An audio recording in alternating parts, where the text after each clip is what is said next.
Good afternoon. This is Eric Goplerud. I'm the facilitator of this afternoon's very interesting, exciting webinar. We'll be bringing you two of the leaders in the substance use treatment and prevention field, David Mineta and Tom McLellan, who will be speaking with us about ways to integrate SBIRT screening, brief intervention, and treatment into routine practices in the healthcare system and some of the challenges that are experienced in doing that. I'm having a little challenge with advancing the slides. So there we go. This just shows me. I'm Eric Goplerud, and I am part of, if we can change the next slide, the Hospital SBIRT initiative, which is part of the National Addiction Technology Transfer Center on SBIRT. This website, the hospitalsbirt.webs.com, has this webinar and a series of previous monthly webinars on a variety of topics related to the integration of screening, brief intervention, and treatment into the routine practice of hospitals and also other healthcare systems. I encourage you to go out and take a look at it. It has a vast amount of resources and materials that you will find, I think, very interesting. Also, by tomorrow, if you take a look on that lower right-hand part of the slide, you can see it says on-demand webinars. We will have the audio recordings and PDFs of the slides that are presented today. So they'll be available to you at this website. Thank you. Now let's continue to the next slide.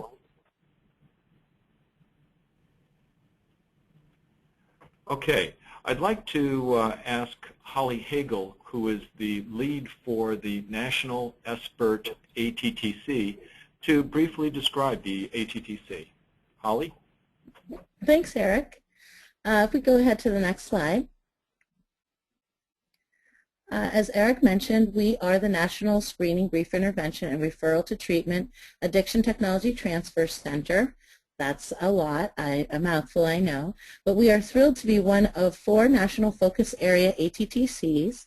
We are funded by the Substance Abuse Mental Health Services Administration, SAMHSA, and as Eric has mentioned, have developed a partnership with NORC on this very initiative, the hospital initiative, as well as the other big initiatives or brief intervention group initiatives.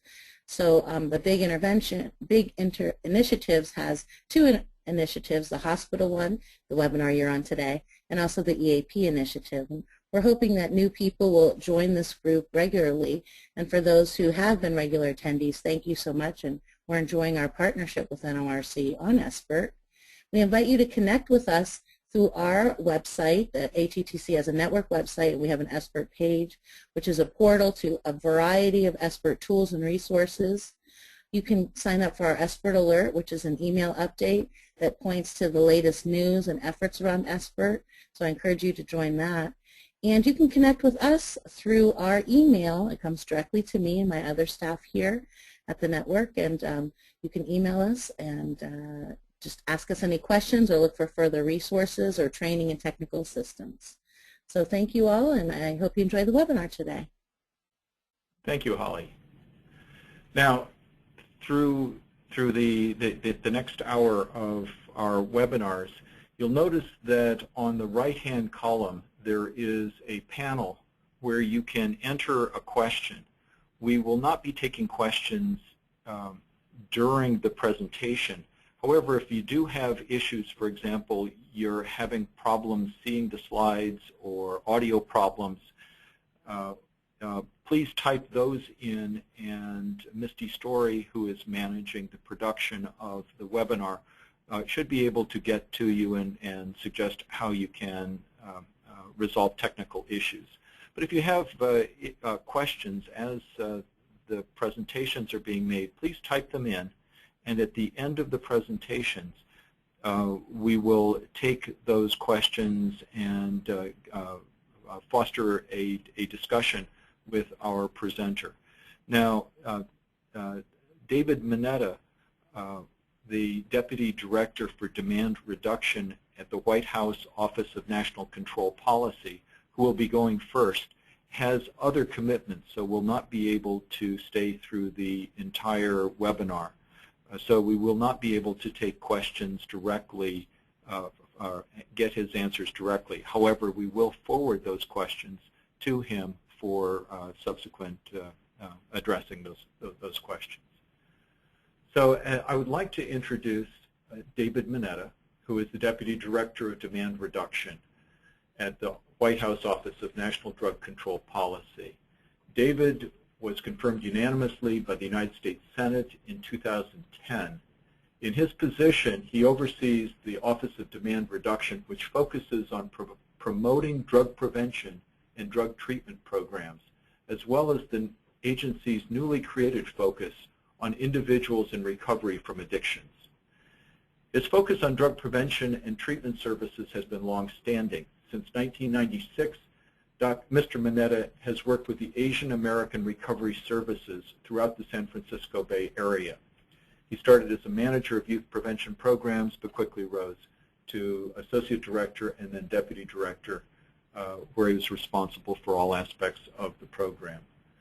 I'd like to turn this over to David Mineta, and I am absolutely thrilled that today, the day that the drug strategy was announced, we have David Mineta talking to us about that strategy. David? Great, thank you. Thank you very much, Eric.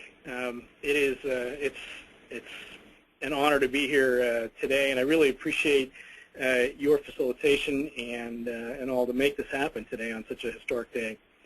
I also want to thank the SAMHSA National SBIRT Addiction Technology Transfer Center and Dr. Hagel for hosting today's web-based live event on SBIRT. Also, I'd like to thank Iretta and Dr. Peter Luongo and also NORC and you, Eric, and all your colleagues for your ongoing leadership of this important effort, really to move screening and treatment of substance use conditions into mainstream medicine. And I would be remiss if I didn't point out that Dr. Tom McLellan is our former deputy director and one of the principal authors of the strategy, the administration's strategy, who made so much of working into mainstream medicine a part of this strategy. And there isn't really, I have to say, there isn't a day that goes by that I don't think of Tom, something he said, or funny joke, or something about the Phillies that I'm reminded of daily. Also to the leadership, more specifically to the leadership and all the hospital stakeholders of this Hospital Learning Collaborative, I want to extend my deep appreciation from ONDCP for this important role that you and your organizations play in preparing the nation's hospitals to screen, prevent, and treat the unhealthy alcohol, drug, and tobacco use of patients that so complicate treatment and increase risk of subsequent disease and disability.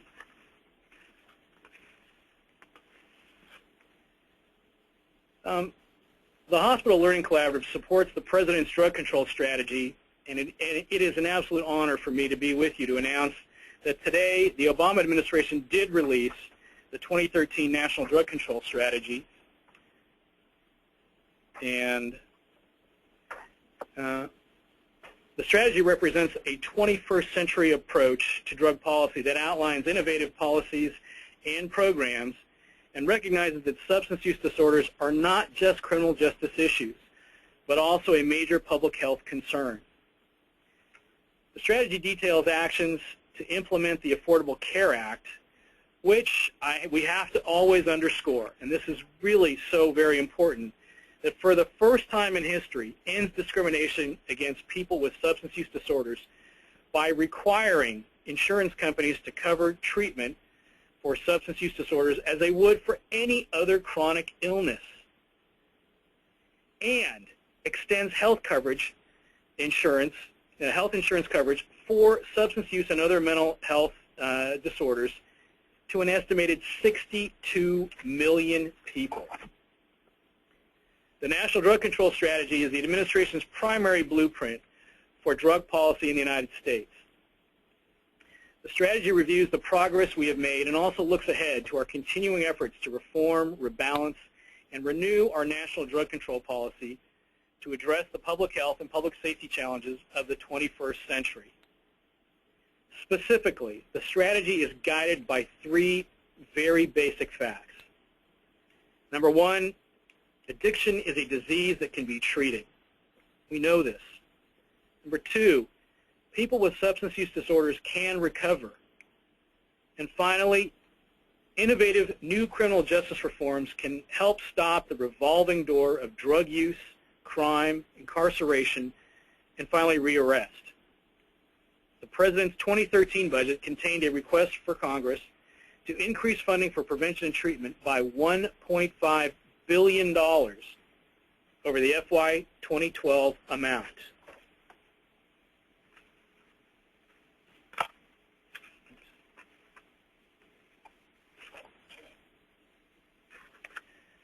So, first off, the strategy is informed by science, research, and evidence. We've had so many groundbreaking discoveries in neuroscience which have revealed that addiction is a chronic disease of the brain that can be prevented and successfully treated. This scientific understanding serves as the foundation for the Obama administration's drug policy and guides the administration's decision-making on public health and safety.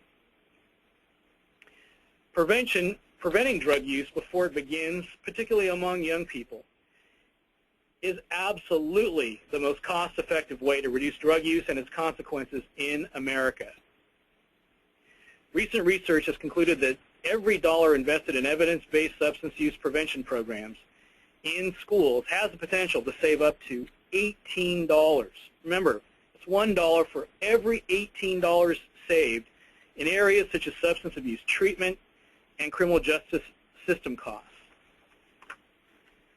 In support of efforts to prevent drug use, the President's plan promotes national and community-based programs, which include the Drug-Free Community Support Program, which I hope many of you, if not are already connected, will look for a connection to in your local community, that are evidence-based and work to prevent substance use in schools, on college campuses, and in the workplace. The President's plan also provides information on effective prevention strategies to law enforcement agencies, communities, and parents nationwide. And finally, it spreads prevention to the workplace through programs that ensure the safety and wellness of employees and their families. Now, early detection and treatment of a substance abuse problem by a healthcare professional is more effective, humane, and potentially less costly than dealing with a chronic substance use disorder. I know Dr. McLellan is going to talk a lot more about this and lay this out in finer detail. But to bolster early intervention efforts, the President's strategy works to expand programs like SBIRT, which can help reduce adverse health and safety consequences from substance use. It also supports education and legislation aimed at providing healthcare professionals with continuing education and training on addiction and safe prescribing practices for painkillers. And finally, seeks to reduce opioid overdose deaths by expanding comprehensive overdose prevention measures, including the use of naloxone by first responders. And this is so absolutely critical with over 15,000 overdose deaths a year currently. But the strategy also makes access to treatment a reality for millions of Americans. Now, of the 21.6 million Americans age 12 or older who needed treatment for an illicit drug or alcohol use problem in 2011, only 2.3 million. Again, I have to underscore that. Only 2.3 million, or 10.8%, received it. Only just slightly under 11% actually received treatment they needed. Treatment should be made more available. To expand access to treatment, the strategy details actions to implement the Affordable Care Act, which again, for the first time in history, ends discrimination against people with pre-existing conditions and substance use disorders by requiring insurance companies to cover treatment for prior substance use disorders as they would for any other chronic illness. Now, how does it do that? It works to expand treatment and reentry services for those incarcerated, and also targets expansion of care for populations with an unmet need for substance abuse treatment, including veterans, college and university students, and Native Americans.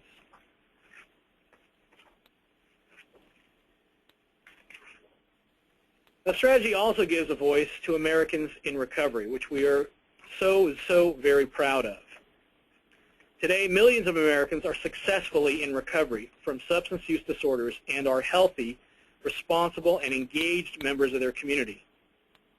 Also, for the first time, the Obama administration has created and established a recovery branch within this office. The administration's strategy supports the lifelong process of recovery by working to lift the stigma associated with addiction by partnering with the recovery community to speak out about their successes and encourage others to seek treatment. And also, we are reviewing and reforming laws and regulations that unfairly target those with substance use disorders and impede recovery from addiction, including those laws and regulations that restrict access to housing, employment, and even attaining a driver's license or student loan. Can you imagine about trying to maintain your recovery and you don't have stable housing, you can't get a job or training for a job or a student loan? The strategy also takes a smart on-crime approach to drug enforcement. And I have to say today, on the day of the strategy release, it is, I think we're very fortunate to have Director Kurlikowski, a career law enforcement officer, as our drug czar, our nation's drug czar. It always helps being able to follow the director after he said that there's no way we can arrest our way out of the drug problem. So domestic and international law enforcement efforts will always play a vital role in protecting communities from drug-related crime. But the President's strategy acknowledges that the United States cannot arrest or incarcerate, as I said, as the director always says, its way out of this problem. Now, the strategy underscores this by working to implement innovative criminal justice reforms, including specialized drug courts, to break the cycle of drug use, crime, and arrest, and incarceration by diverting nonviolent drug offenders into treatment instead of prisons. It also supports innovative diversion programs that identify nonviolent offenders with a substance use disorder and refer them to community services while focusing limited law enforcement resources on more serious offenders. And the strategy also examines innovations such as Hawaii's Opportunity Probation with Enforcement, otherwise known as the HOPE program, and the Drug Market Intervention Program, DMI, that show promise in reducing rates of incarceration while still protecting public safety. The strategy also addresses a global problem in the spirit of shared responsibility. Drug issues are a truly global challenge requiring shared solutions. Previous distinctions between producer and consumer countries are falling away every day. Today, all countries must view drug policy as a public health and public safety issue that requires a modern, evidence-based response. And the President's strategy expands global drug prevention and treatment initiatives, both bilaterally and through cooperation with multilateral organizations.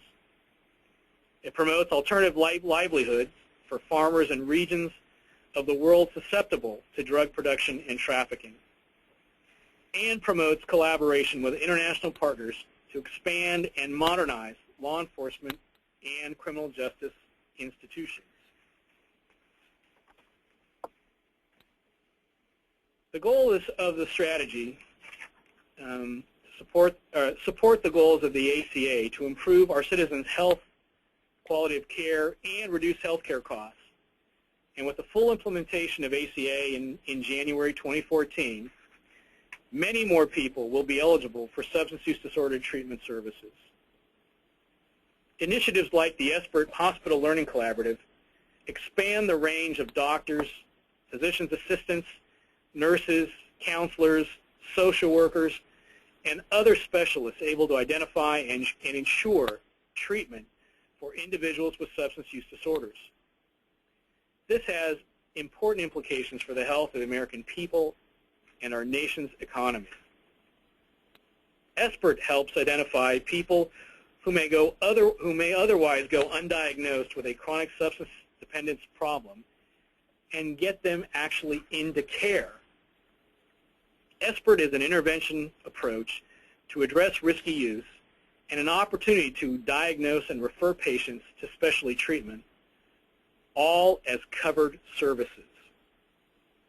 Furthermore, a variety of health systems across the nation are integrating SBIRT into electronic health records to better coordinate patient care. Research on SBIRT's effectiveness for alcohol and substance use problems indicates the approach leads to short-term health improvements and suggests potential long-term benefits. Data from SAMHSA grant programs help demonstrate the effect SBIRT has on patient health. Through the SAMHSA SBIRT initiative, we know patients have experienced reductions in alcohol and drug use 6 months after receiving the intervention, improvements in quality of life measures, including employment, education status, housing stability, and past 30-day arrest rates. And finally, we've seen reductions in risky behavior, including fewer unprotected sexual encounters. ONDCP applauds all of you for your ongoing commitment to SBIRT, to prevent substance abuse before it starts, intervene early before use becomes problematic, and for referring those who have problematic use to specialty treatment and related services. We look to you for your continued support of our mission to reduce drug use and its consequences across our nation. And again, finally, I just want to say a personal thanks, because I think that both the National ATTC, SBIRT ATTC, NORC, and Dr. McLellan and others have really led this effort, and we would not be where we are if it weren't for all of you, and for all of you who are in on the call today on this webinar. Your interest in this and your efforts in moving out SBIRT in mainstream medicine in some ways are such a vital key for the improvement in the nation's health. So with this, on this historic day, we feel on a very, well, historic for us at least, but we think also for the nation at large, as we release the President's 2013 National Drug Control Strategy. We're honored to be here with all of you today. So again, Eric, thank you very much. Thank you, Tom. And I'm sorry, we're going to have to run and for some other strategy-related events today.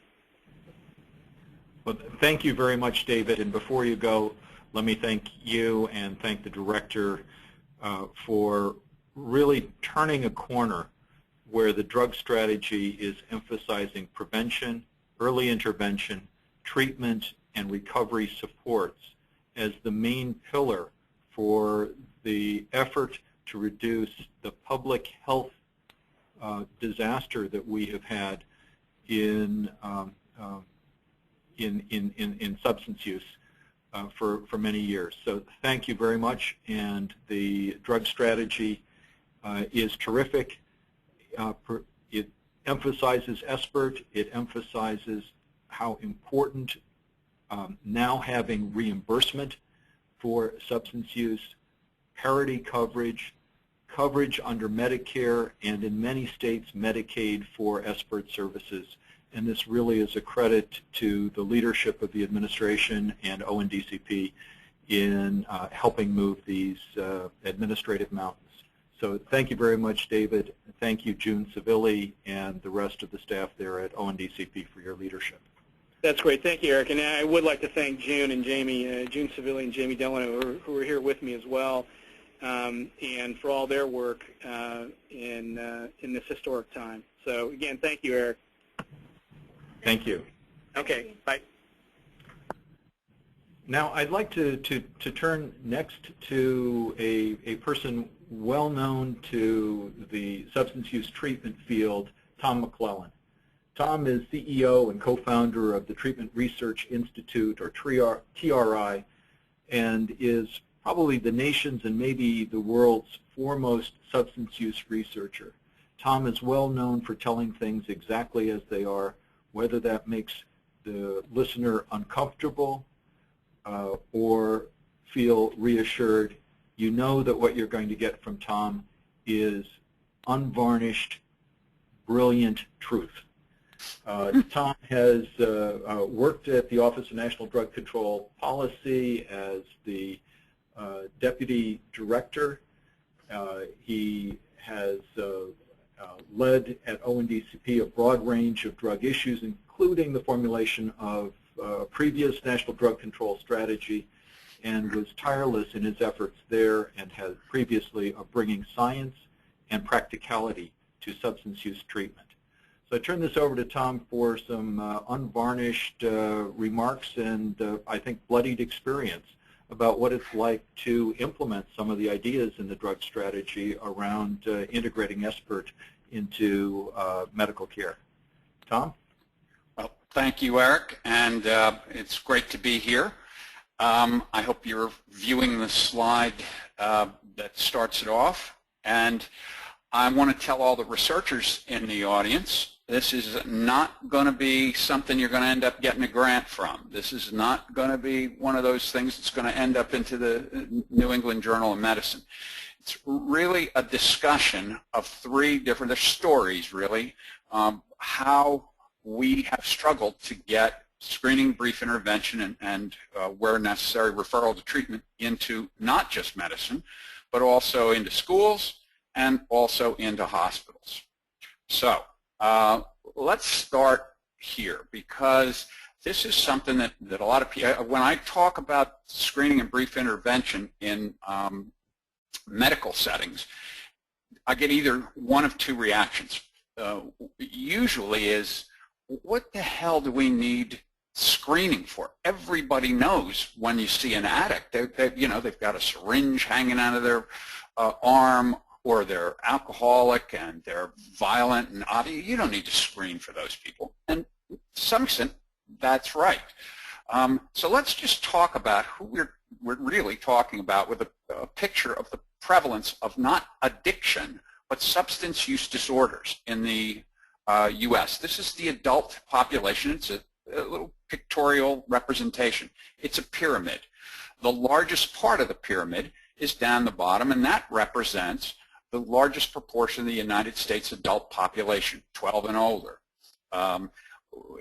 for this purpose. And these are people that either do not use any substances at all or use very, very infrequently. Okay? So if you look, and maybe, hopefully you can see the, I'm moving the cursor here to that wavy dotted line. It's wavy because we're not quite sure where it is. It depends on a lot of things. And it's dotted because people move back and forth across that. Well, that's where the substance use disorders start. Now you might, and the earliest one is medically harmful use. Now if that's not given you any windows of insight. You might say, well, what's he talking about? Is this like Charlie Sheen or somebody? No. This is way south of Charlie Sheen. This is, let's say, a young woman who's drinking a couple of glasses of wine every day. Now, if you know the NIAAA guidelines, that is nowhere near addiction at all. It's actually at the high end of normal use. So she has no reason to imagine that she has a substance use disorder. But now suppose I tell you that she's pregnant. Now that's a different story. Here, she has medically harmful use, not to her, but to the fetus, because alcohol can harm fetal development. Suppose I said, nope, she's not pregnant, but she has a very strong history in her family of breast cancer. It's still, even that amount of use, not anything close to what addiction is, even that amount of use is medically harmful, because alcohol is a better predictor of getting breast cancer than even cigarette use. Most physicians are unaware of that. If you have breast cancer and are undergoing treatment, lots of physicians aren't aware that alcohol at any amount accelerates tumor growth and works against some of the treatments for breast cancer. It doesn't accelerate tumor growth for all cancers, but estrogen-based tumors, it definitely does.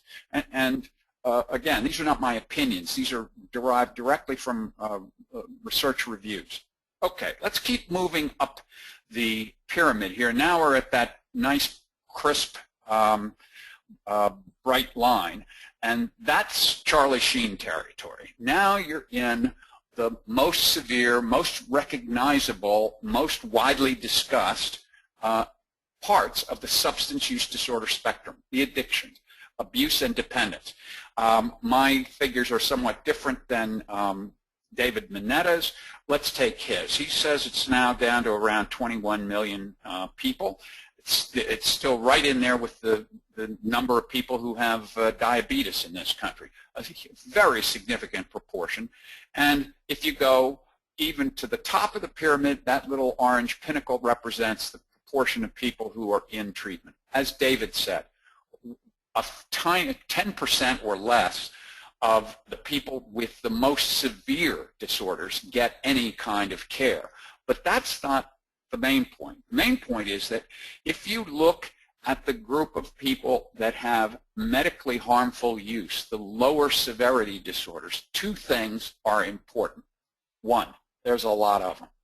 There is in the neighborhood of 60 million people who have harmful use of alcohol, cocaine, marijuana, and so that's point one. Point two is they are not obviously identifiable. They need to be screened. Okay, so let's go to the next slide here, which discusses something that most of you already know. It's worth it to the general healthcare field to screen and do brief interventions, because as I was trying to illustrate, alcohol and other drug use, even at relatively small levels, can have regular, clear consequences on misdiagnosis, poor adherence, interference with commonly prescribed medications, all the things that you see there in front of you. And the references for all of that are in the very small print below that. But again, these are not my opinions. These are very clear. Point. Substance use has to be identified. As David Mineta said, it can be prevented. Brief interventions can reduce it before it becomes serious. Even serious cases can be treated. And it is worth it to the general health care field to do this. One of the reasons substance use is in the Affordable Care Act is not because of the emerging science, not because it's our turn, not because it's the right thing to do. It's the money. $100 to $120 billion in wasted health care dollars, simply because substance use, even at lower levels, is unrecognized, not intervened upon. Okay, so this forms the background. Now you would think that with that as a background, there ought to be people lining up selling this stuff in supermarkets. Walmart ought to have a department devoted to screening and brief intervention things. But no. So I want to talk to you now, with that as a background, about 3 little stories that illustrate some of the problems that at least we've had. Hopefully we're the ones that are bumbling. Maybe everybody else has figured out these problems. But here's the first one: screening and brief intervention in breast cancer care. So I want to talk about, I'll leave it to your imagination, a prominent university medical center in Philadelphia. And the CEO of the healthcare system says, I don't know what this stuff is. I don't really care. Whatever it is, all I know is I saw that the JCAH wants this. He says to me, look, if we get dinged from JCAH, I can probably keep my job, but I'd have to sacrifice somebody. So whatever this thing is, I want you to get it throughout the whole hospital system, okay? He says, here's the way to do it. I'm going to tell everybody that we're going to do this. I want you to present the rationale for it, and somebody's going to try to suck up to me and raise his hand and say, we want to be first. Whoever that is, go with that. Start there. I thought, not a bad thought. Let's do that. And in fact, the cancer center administrator did raise his hand first and says, we want to be the first to put screening and brief interventions in. Okay. So let's pause a minute. I've got the backing of the CEO of the whole healthcare system. His whole front office wants this to happen. JCAH wants it to happen. It's paid for, okay? So the cancer center guy, really wanting to curry favor with the CEO, says, let's have a meeting with my trusted staff. So over I come. I bring many of the same slides. And if you haven't noticed by now, I talk good. I can understand this stuff. I'm pretty fluid with it. I give a stirring presentation, and I go through it, and there's a bunch of docs there with white coats on, arms folded across their chest, not a single question. Okay, says I guess maybe they're not crazy about it, but let's go forward. I get back to my office. I'm there, I'm guessing 2 hours, and I get an emailed letter forwarded to me from the dean of the medical school, from my new colleagues at the cancer center. And there's what the letter says. These are quotes from my learned colleagues. Why do we have to do psychiatry's work? Trolling for addicts is not part of our mission here at this internationally known cancer center.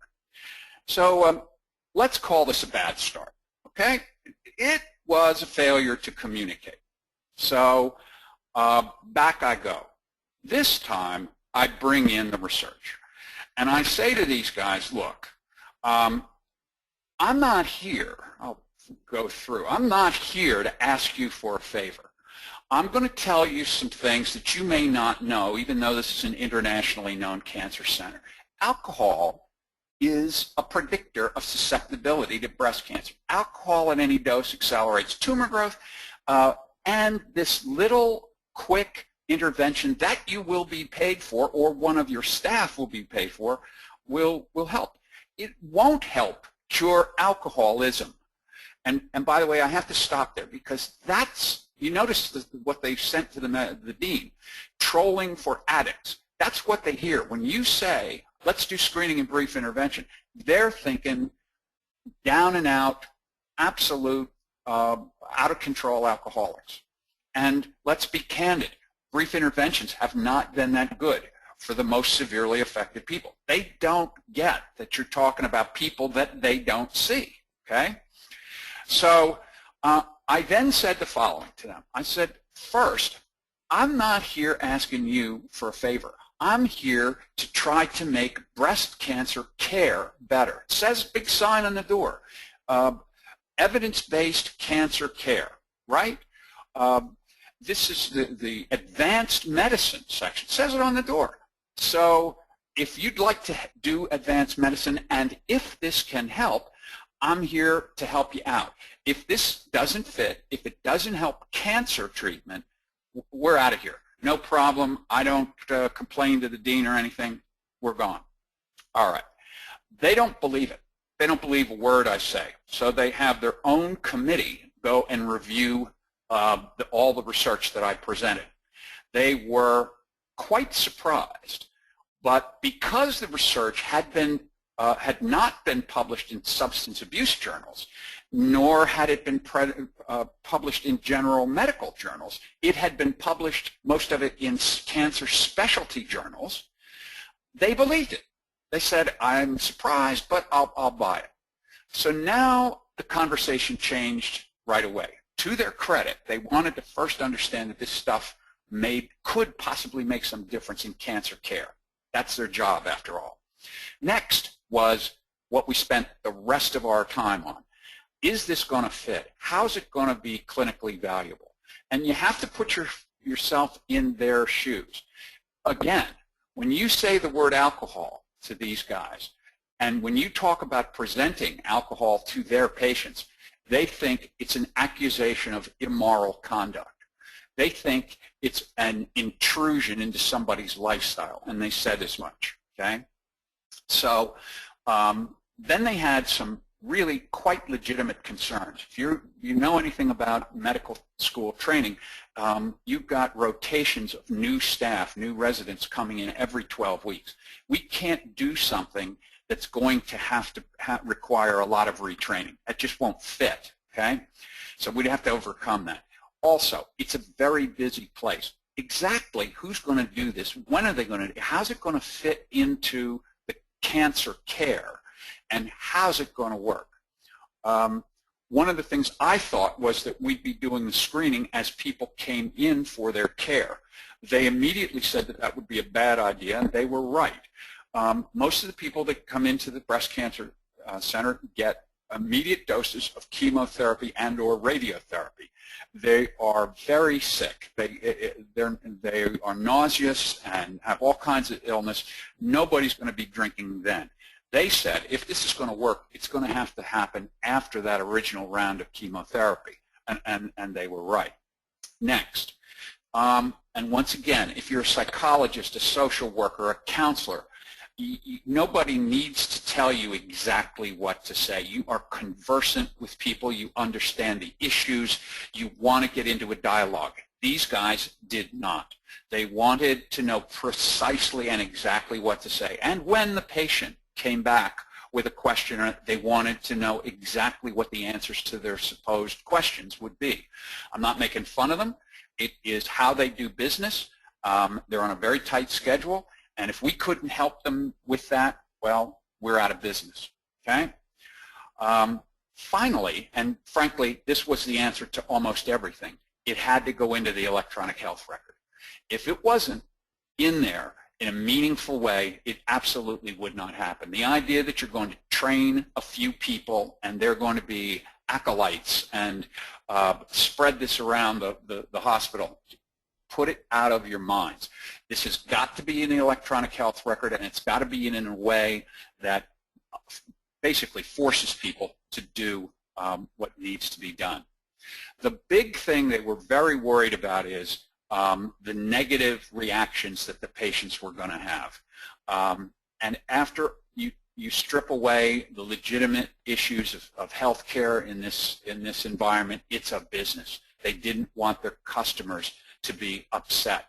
They didn't want to go and find that people, these already very distressed women, are going to be worried about somebody probing into their lifestyles. So the point about this is, if this is going to work, even after they accept the research, even after they imagine it's possible that this very foreign thing, alcohol screening, could actually be useful to them in what they do for a living, you got to make it fit.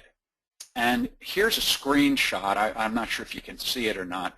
We've got screening and brief intervention, exact wording into the electronic health record the unidentified healthcare organization where this was being done uses the EPIC system. It's the largest one.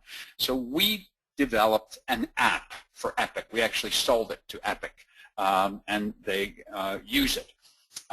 It consists of a few questions, and it identifies for the physicians a combination of alcohol plus diagnoses within the cancer center that are sensitive to alcohol or other substance use, where tumor growth or negative reaction to existing treatments were the issue. And again, remember, they're not doing this to find alcohol problems. They're not doing this to help psychiatry. They're not doing this to help general health care. They're interested only if this is going to help their patients have a better response to cancer. And you may say that's too narrow. I don't. I think that's right. And so that was our obligation. If this was going to work, it's got to fit. Okay. So we did this. And here's another screenshot. I'm going to buzz through this. And now I'll tell you some early results. I should first say I have no 10-year follow-ups. This is 16 months ago when this started. First of all, amazingly to the physicians, none of the patients complained. That was a big worry of theirs. None of the patients complained. Indeed, we had developed a one-page handout for the patients. It printed out automatically when the screening was initiated and the billing was initiated through the EHR. The patients actually appreciated it. They wanted anything that would give them, you can imagine, they wanted anything that would give them another better chance at reducing their substance use. We were able to do this with the help of the nurses. The doctors were frankly no help whatsoever other than to allow it to occur. They gave it the blessing. The nurses picked this up, saw that it could be beneficial, and they adopted it. So did the social workers. We found no cases of alcoholism or even alcohol abuse. We only had 6% of the women, they were all women in breast cancer, who drank above the threshold. And here's what happened. Amazingly, the cancer center put this little routine in for the Continuous Quality Improvement Prize. They won the thing. And they won it because the patients really appreciated it, and they are very proud. The big sign that says advanced medicine, they finally got it into their skulls that this really did advance the treatment of cancer, and they won a prize, so that made them happy.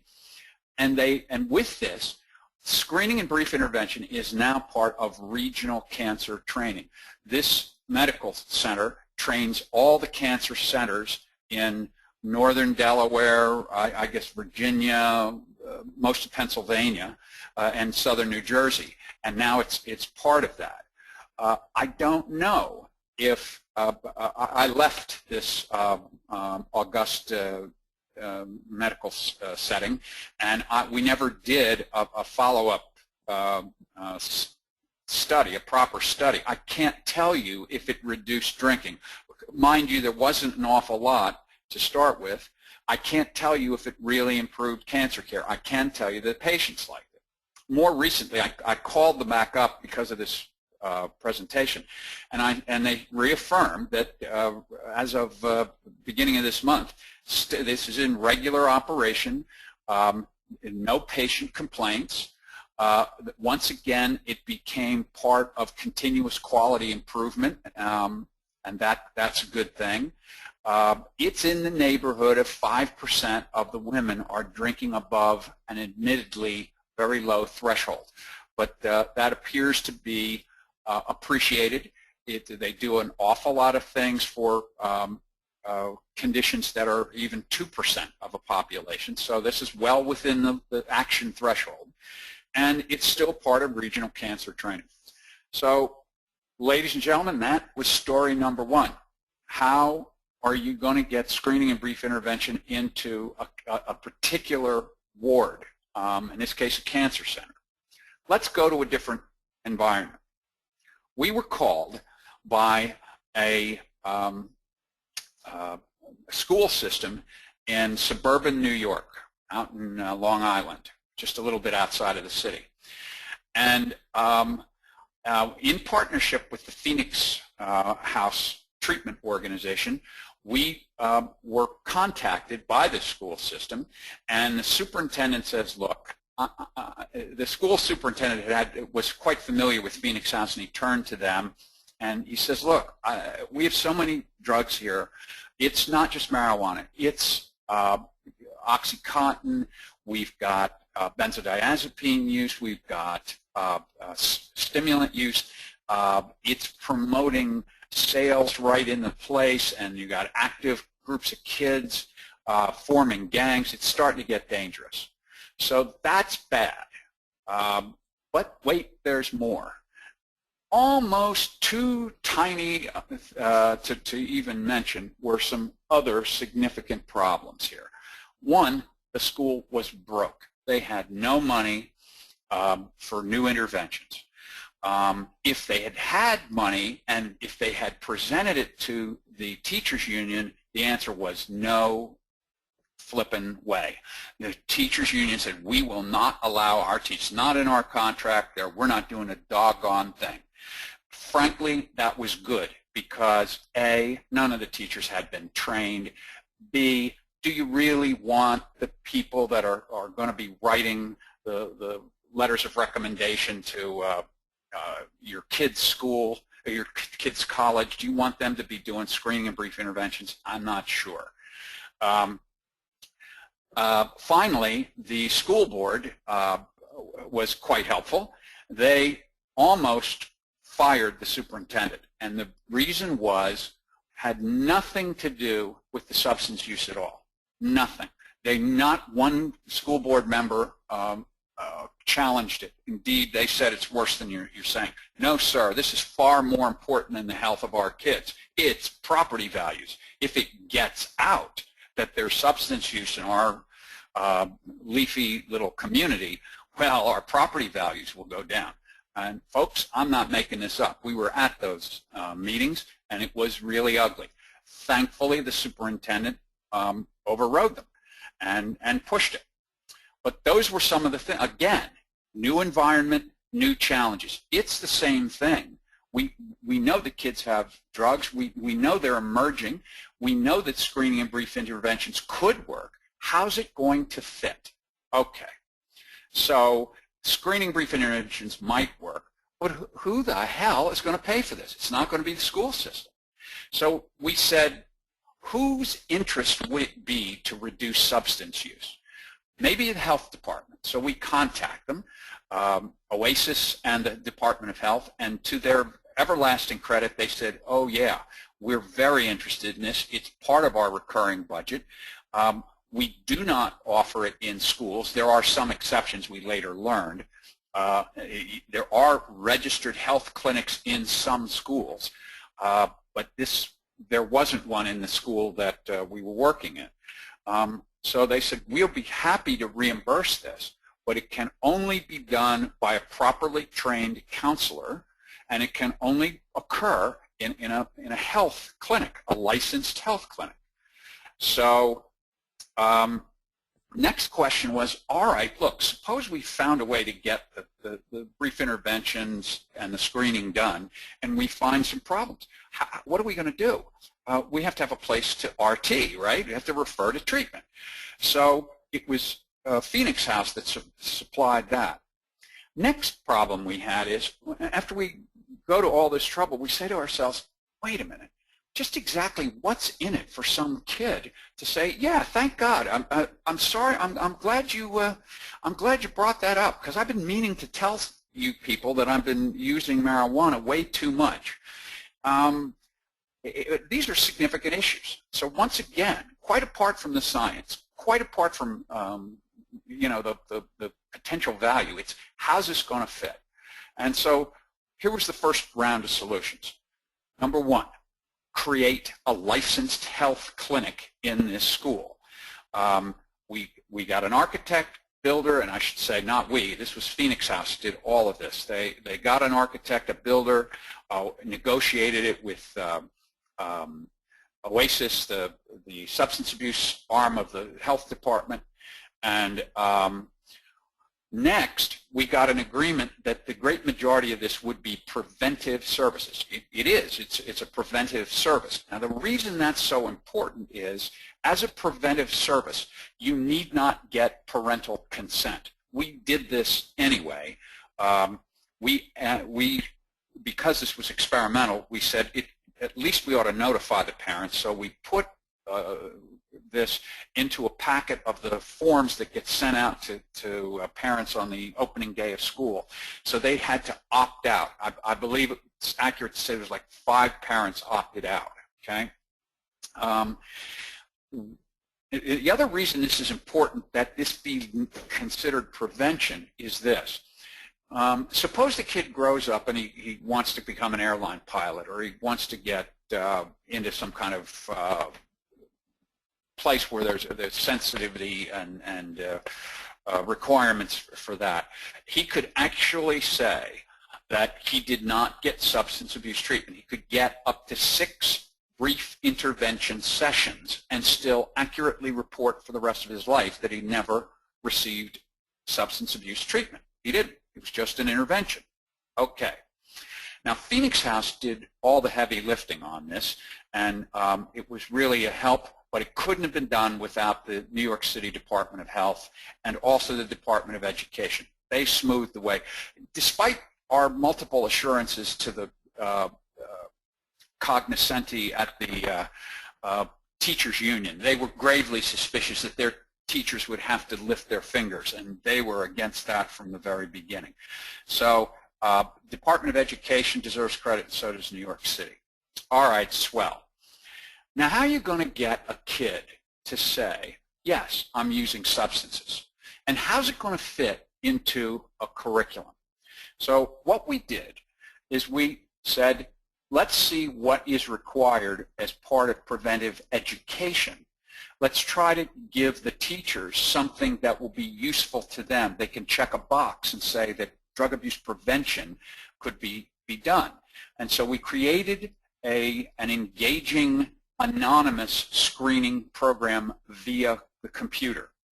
And thanks to, we used CRAFT, which is the instrument that's approved by New York City, and we used the computer in a way that we have to give great thanks to Brenda Curtis. Brenda Curtis is an expert in tailored communication. She worked at the Annenberg Center for Communications at Penn, and she created software that does for health messaging what the same kind of software does for Amazon Books or Pandora, with a very little bit of personal information from the kid. Male, female, what's your age, few issues that you're interested in. It pitched health messaging in a way that made particular specific interest to that kid. It's very much like you ask, you go on Pandora, the music software, and you give a little bit of information about yourself, and you say what kind of music you like. It starts suggesting you things. If I go on and I say I like Frank Sinatra, which I do, I'm not going to get a whole bunch of country and western tunes sent to me, which would make me turn off. Ditto for health messaging. You can do the same thing, and Brenda had done this in an important way. Another critical point, we were able to make this anonymous. That is, we were able to allow these kids to sign up with a single number. Now, in a separate piece of paper for billing purposes, the number was linked to the kid's name. He signed his name. But for getting the screening, the kid simply sat down and enters his number 007 in there, and he gets an engaging computer program that teaches him stuff about alcohol and drugs so that we could make it part of prevention, but also screens him. Anonymity was assured because the computer didn't know who he was, and very importantly, the counselor didn't know who he was. The counselor really didn't need to know the patient's name, okay? At the end of the screening, which took in the neighborhood of 15 to 20 minutes, we originally, by the way, started this with 8th grade reading because we did it in middle and high schools. We had to reduce the level of the reading, and we had to add voiceover because lots of the kids, even in 10th grade, could not read at the 8th grade level. So at the end of the computer, kid got personalized feedback about his or her level of alcohol and drug use. Again, some credit goes to NIAAA. We used their blood alcohol measure. The kids loved that. They put their height and their weight, and it estimated your BMI, and then they could play with how many drinks over what period of time would get them to the point where they were over the legal limit. That amazed them. They were surprised about that. Taught them about alcohol poisoning, things like that. And then it automatically provided that information to a counselor who was sitting in a separate individualized room, a Phoenix House counselor that had been trained to do brief interventions. Remember, the counselor did not need to know and did not in fact know that this 007, its name was John Jones. Didn't need to. Gave your standard brief intervention for the information that was provided. It also provided information for billing. And again, the genius behind this, and she is Brenda Curtis, who did this. Okay, everything worked perfectly, right? Nope. We ended up with a 3-level. The counselors had trouble in figuring out exactly what to do, so we frankly made up a protocol in consultation with Denny Carice, who was at the time the head of clinical services at Phoenix House, and full disclosure is also my wife. She ginned up a protocol that made a tremendous amount of practical sense. Green, yellow, red.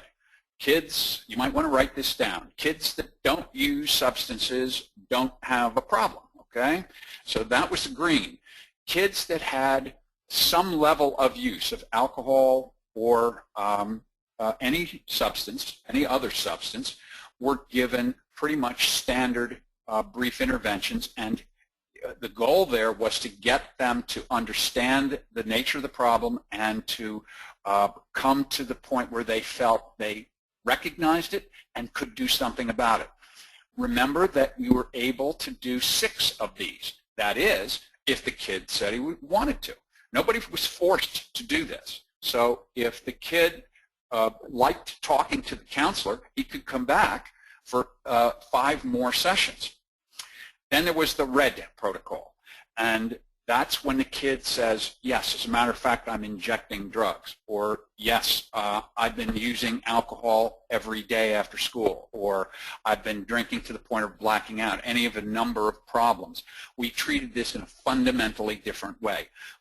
We stopped the prevention protocol, and the protocol became a brief intervention designed to have the kid with the counselor talk immediately to the parent, okay? And that turned in, we didn't think it was safe to continue efforts to reduce modest substance use. We thought, let's try to get the kid into treatment. Okay.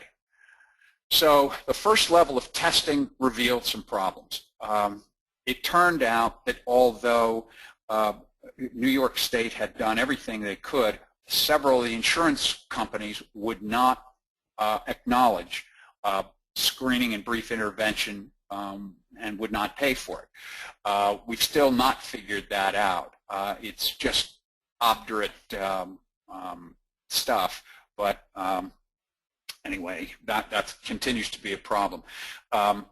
School scheduling was a problem. It took too much time out. The kids, not surprisingly, took any opportunity to get out of calculus and to play on the computer. So we decided and the teachers were helpful in this, screen only during non-academic classes. We had some computer glitches. They were easy to fix. We had training problems, and we carefully went through a number of counselors in Phoenix House. I think we screened 15 counselors before we were able to find 4 that showed early evidence that they could do motivational interviewing with adolescents in a school environment. Frankly, not everybody can do it. This is not a place where you can wag your finger and yell at somebody, and frankly, that was difficult for some counselors. In the end, 2 of the 4 that we thought just simply could not learn motivational interviewing to pass our test. By 12 months, here are the preliminary results, and these have been developed for a paper, but still no long-term solutions. The good news is we had no teacher, administration, or parental problems. But the bad news is we had no involvement with any teacher. There wasn't a single teacher who came down and said, I'm very curious what's happening to my students. We had almost no parental involvement. We thought the parents would want to understand about this. We had developed all kinds of things to explain why we were doing it, et cetera, et cetera. Nothing. It's a very interesting thing to me that we are overrun with parent requests for treatment for kids who have really fallen off the edge, but we can't sell prevention for love or money. In the first 16 weeks, we screened 480 kids. Went very quickly. The school that we had worked in had reported in the standard, Michigan test, monitoring the future study. 28% of kids self-disclosed. Well, in the computer, 53% of kids self-disclosed. If you don't recognize it, that's good news. It means that this screwy little intervention actually didn't scare the kids off. I'm not telling you these are the only kids that use, that we were 100% accurate. I'm not saying that. I'm saying that way more than would otherwise have done so revealed substance use. 42% of the kids came back for 2 more motivational interviewing sessions. The point there is that the counseling was done well, and the evidence is they came back on their own time to get more advice and guidance. We ended up referring 4 students and 9 parents to substance abuse treatment. We still have some insurance problems, but this is financially viable. That is, it breaks even or does a little better than even for a treatment program if they have 2 counselors working, and if they do 5 to 6 each per day, and if there's schools of 500 or more students. So again, if you're saying, boy, Tom, you're not giving us much science, or you're talking all about business. Yeah, that's right. Because if there ain't no financial benefit out of this, there ain't going to be no clinical value. It's not going to happen. The school found it successful. The school is now saying, hey, if you can relieve teacher burden of having to do prevention and substance use, can you do something about depression, bullying, diabetes, etc.? We have not done anything on that yet. We are discussing in the months ahead with Phoenix House how to expand this. Okay, I hope I'm not running too far over time, but let's go to the third story, because this one's an interesting one, and I think this is going to provide some benefits for substance abuse treatment providers. To now, it's been mostly prevention and early intervention. And I want to talk about a story in another inner-city hospital. The TRI had approached, more than a year ago, to do, I gave them the same basic pitch that I've been telling you guys here. This screening and brief intervention can identify problem use that can make existing treatments better. It will be beneficial to mainstream health. You can bill for it, la, la, la. No sale. Go away. They were not interested at all until it turned out that in 2012, Medicare and Medicaid, CMS, imposed a 2% fine, which for Temple Hospital would have meant $3 million in fines for an excessive amount of what they call rapid rehospitalization. This is now hospitalization for any illness, diabetes, congestive heart failure, anything. If you have rehospitalization rates of 24% or higher in a year, CMS calls that excessive. They call it, frankly, bad management. And so they said, you're going to get penalized if you don't do something about it. Well, Temple's sitting there with a 40% rehospitalization rate. Now, this may have always been considered, suboptimal care, but it was also a financial benefit. Every time that somebody comes back into the hospital, it's a benefit. Whoa, no, not now, thanks to CMS. They said, we're not going to put up with it. We're not going to keep paying for this kind of care. If you can't get your rehospitalization rates down, you're going to get fined, and the fines go up over time. So, the hospital administrator says, I don't think we can afford this, and so began the search for what might be causing the rapid rehospitalization rates. And you didn't have to look very far. Alcohol, depression, other substance use was in the neighborhood of 40 to 60% of the reasons for the rehospitalization rates. So all of a sudden, we became popular. Again, this is not at the front of treatment, it's at the back end of treatment. Now, remember something else. This is not because somebody woke up and said, we're not doing all we can to treat emerging cases of substance use. We need to do more and we need to do better. Nobody did that. It was, we better do something to save money. So while nobody wants this, we better do something. So you might say, okay, well, somebody's going to have to get tugged with this and get assigned it. Another fight started. Now that you're talking about post-hospital care, it became a fight between consulting psychiatry, consultation liaison psychiatry, discharge planning, and the post-hospital care that was done by visiting nurses. So while nobody wanted it, they'd be damned if they were going to see this get assigned to somebody else and therefore have their turf diminish, okay? And again, you might say you're being awfully flippant here, Tom. No, I'm not.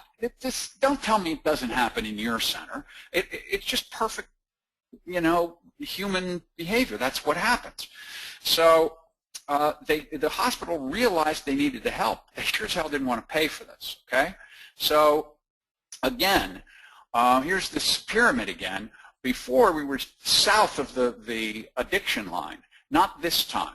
We took a page from the work of Dr. Terry Horton and the Christiana Health group to start looking at the people that were the most, not just those that had the worst problems of substance use, that were the most at risk for rapid rehospitalization. Remember, alcohol and drug use in this case is a service toward another more expensive end, reducing rehospitalization. So guess what? If you've got somebody that's been rehospitalized 3 times in the last year and they're using substances, one need look very little further for reasons. And again, Terry Horton and his group in Delaware have been doing this and doing it well for a while. So we worked with their protocol. Put a fine point on it, nobody needed to screen these guys. Everybody knew they had a substance use problem. This was freely admitted by the substance use by the patient himself, and they were well known to the providers. So that wasn't needed. What was needed was a plan for how to intervene in a brief intervention, and by whom, and in a way that isn't going to screw up the other necessary clinical work that has to go on in the hospital. So what was ginned up was a plan to get an identification. Again, we built this into the emergency, the medical record, the electronic medical record, sorry to stumble here, and this called into question somebody 1 to 2 days prior to discharge. So we finally got collaboration between discharge planning and consultation liaison psychiatry to do this. Once again, we've had problems with payment, but for the moment, the hospital is less interested in getting paid for the work that ultimately they have every right to expect that they should be paid for. The dollars are there. That's one issue. They're much more concerned with avoiding a $3 million penalty from CMS. So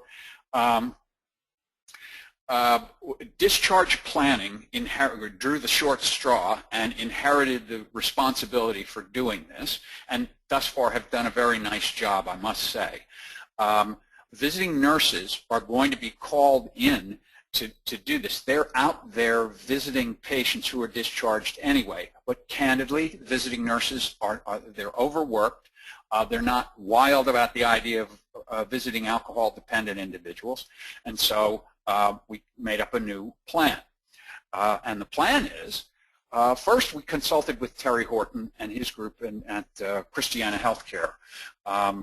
They had been doing this for a long time. They've used basically counselors who are themselves in recovery to meet directly with patients who are identified on the wards and talk to them about helping them deal with substance use in a way that would make their lives more manageable. Not heavy therapy, it's basically peer-to-peer counseling and with a healthy dose of case management. Well, who's going to do the case management? Well, we got the group at Public Health Management in Philadelphia to agree to do that. And so now we're in this to help save money from going out the window for Temple Hospital. Great, that's noble and everything else, but how do we get paid? How does Public Health Management get paid? How do we continue this, not just to make money on it, to see that it doesn't fall through the cracks? Because again, if somebody's not getting paid for this, it's going to go away fast, okay? So we said, Temple says, we're terribly, terribly, terribly broke. We can't pay.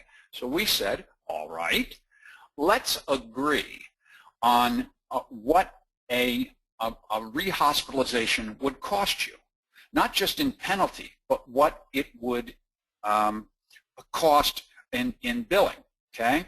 So let's agree that if we avert hospital readmissions, 20% of those savings ought to go to the group that helped you avert your penalty and avert the need for the extra care. Does that sound fair to you?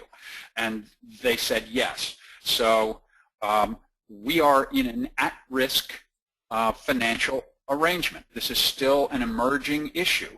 And I don't know that 20% is going to be it for the rest of our lives. I don't know that it's going to work. But I wanted to share with you the thinking. In a situation where you're adding benefit, one way to do it is to share the risk. That's good for the hospital and it's good for you. If they've got some skin in the game, they're more likely to help you implement something, okay? And so far that's been the case. We're just beginning. We don't have results yet. Guys, I warned you, these are stories. They're not fully developed research protocols. All right, so we're almost at the end, and here's the lesson so far. Point one, don't think, this much I'm sure of, don't imagine that you're going to just get a plug-in screening and brief intervention and it's going to work flawlessly. You've got to show value regardless of what the particular situation you're in. In our situation, it was a specialty care cancer center, it's a school, and now a general hospital. You've got to show value to them, and you've got a lot of customers. One other thing. I know when screening and brief intervention rolled out, it was obvious just how very valuable this is going to be to primary care. My belief, this is not a fact, my belief is primary care will be the last place that adopts it. It just doesn't fit very well. Why? Because there's no obvious problem where it's a solution. Also, your primary care patients have 4 to 5 diagnoses, and the guidelines for alcohol across those 4 to 5 different diagnoses may be very different. Remember that a little bit of drinking is actually not beneficial. It's even argued it's not only not harmful, it might even be beneficial in some cases of diabetes and some cases of hypertension. It falls off very rapidly. If you're drinking more than 3 drinks a day, it's not good, that's for sure. But the doctors have to work all this in, and they have to remember it, and it has to be part of their busy day, and it's tough. Once again, you're going to have multiple customers. That should be illustrated to you. Let's just take the school example. We had to satisfy the superintendent who wanted an environment that was safe for the kids to learn and safe for the teachers to teach in. We had to satisfy the teachers union. We had to satisfy the school board. We had to satisfy potentially annoyed parents. If it doesn't, it's like joining a fraternity. Any one of those could have blackballed us, and that would have been the end. So that's part of the game here.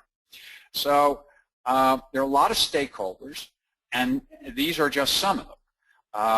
And I'm not going to bother you with all of these, but it should be obvious to you, right? They each want something different. If you want this to work, you better come prepared to fit things in. So I've taken to calling this engineering. I used to call it translational research, which has so much more cachet. But frankly, it's engineering. How do you fit something into something? And here's the last one. Don't forget this. I'm not a cynic by nature. I'm really an optimistic guy. But guys, nobody's begging for this. There is no clinical interest on the part of mainstream healthcare for this. I say this with exactly no, I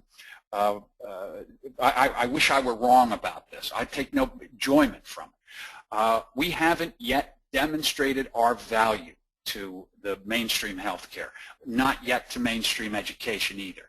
So they don't have interest, they don't have optimism. Remember, a physician's education in substance use is worse than having no education at all. The only people that he or she remembers as a substance user is somebody they saw in an emergency room in that rotation at the very worst point in a substance user's life. They're vomiting, they're violent, they're angry.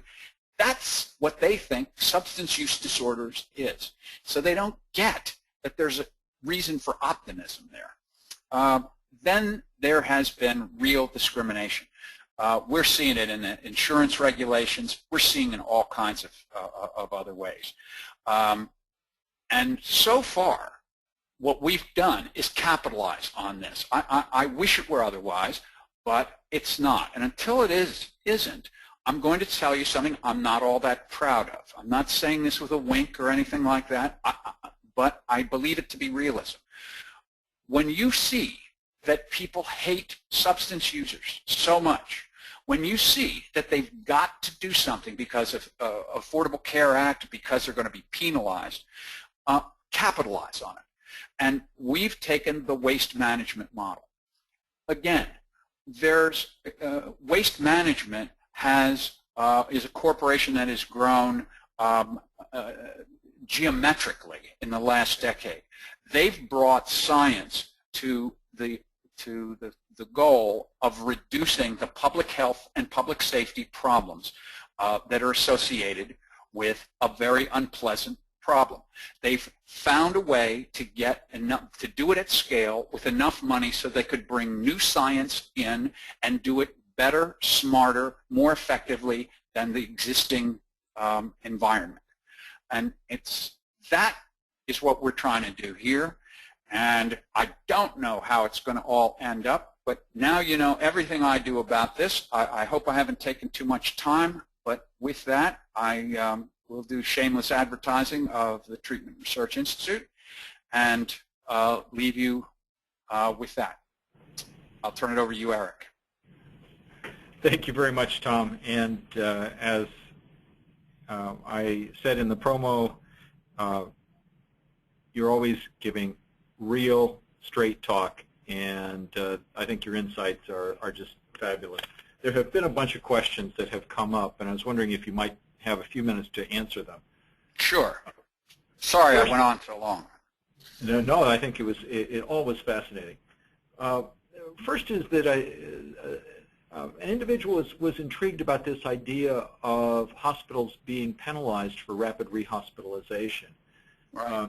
Is this for all hospitals? And yes, it is.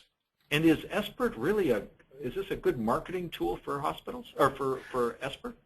So the honest, I'll answer them in order. One, yes, it affects all hospitals. Now, it's not practically useful for a hospital that gets, let's say, 10% of its billings from Medicaid or Medicare. But for a hospital that gets a significant chunk of their overall billing from especially Medicaid but also Medicare, it's a real concern. The index measure, it's published by CMS. Every city has, there's a listing, and every city has a rate of what they call rapid rehospitalization. Rehospitalization for any reason less than 30 days from prior discharge. 24% is, at least in Philadelphia, that's the index. If you get higher than that, you're subject to penalty. In 2012, the penalty was 2%. My understanding, I'm not sure about this, but my understanding is that those penalties are intended to go up, so that by 2014, it could be a 5% penalty. That's a lot of money. Remember, too, a point along the way, CMS is the largest insurer in the United States. About 70%, 60 to 70% of all insured people are insured one way or another by CMS. Now, you might say, well, no, that can't be because, look, I know there's a whole huge number of people who get, I don't know, Blue Cross or Aetna or something else. Yeah, they may, but that is often they are serving as the administrators for what is fundamentally a CMS protocol. So it's often larger than you think. Now, is screening brief intervention going to be a help? That comes down to the engineering. How's this going to fit? The group that figures out the way to make this work, to really add value, clinical value first. I mean, after all, let's face facts, CMS is dead right. It's bad care to have people just trundling back and forth over and over into the hospital. It's not good for anybody. So CMS has finally said, we're not going to pay for this, and I applaud them for that. Now the work begins. How do you do some things that take advantage of existing personnel in ways that are good for them? Everybody wants to cover their personnel. Nobody wants new work. Everybody wants more money. How are you going to do this? You now know everything we know about how to, we're in the early stages of it, and I find it exciting.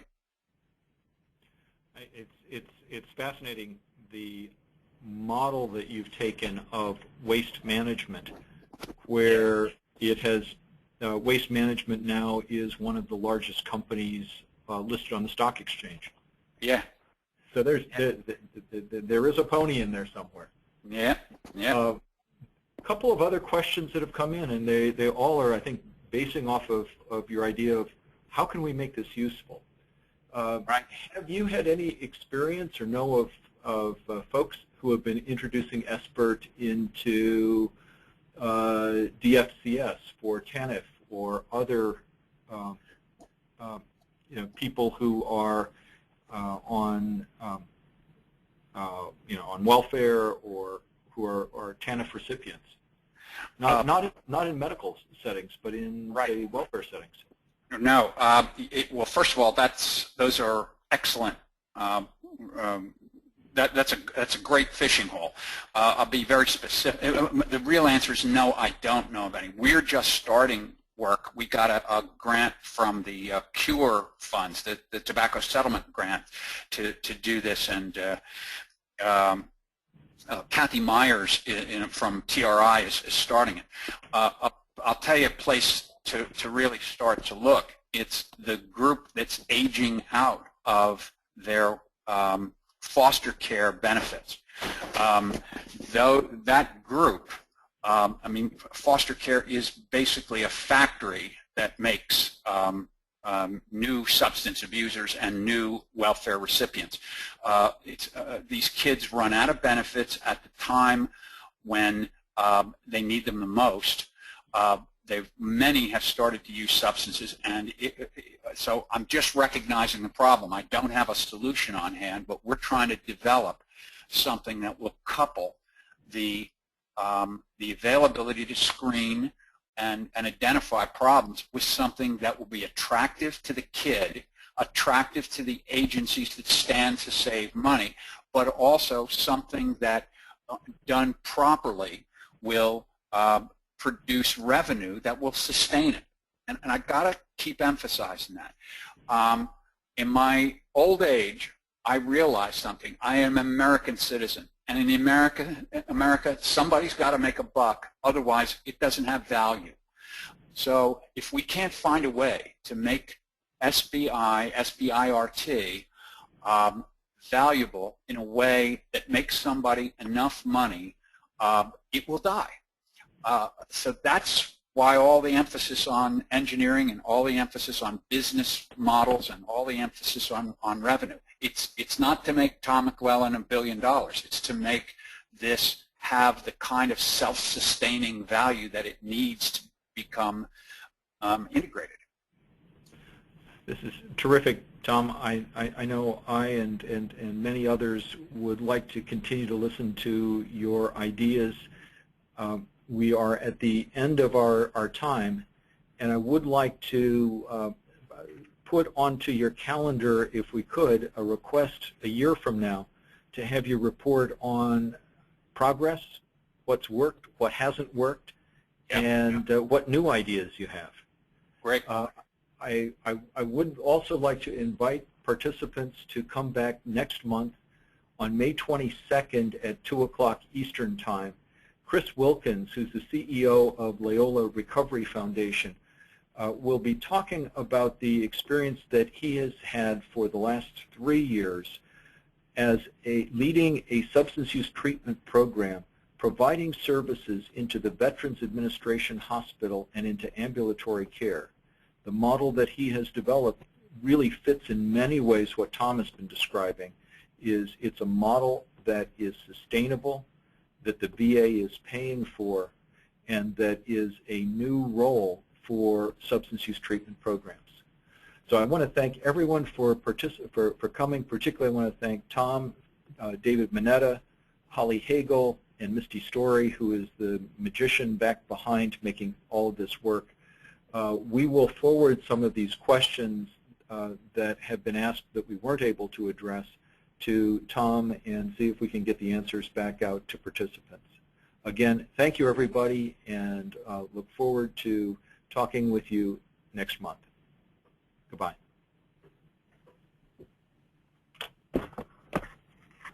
Thank you, Tom. Okay.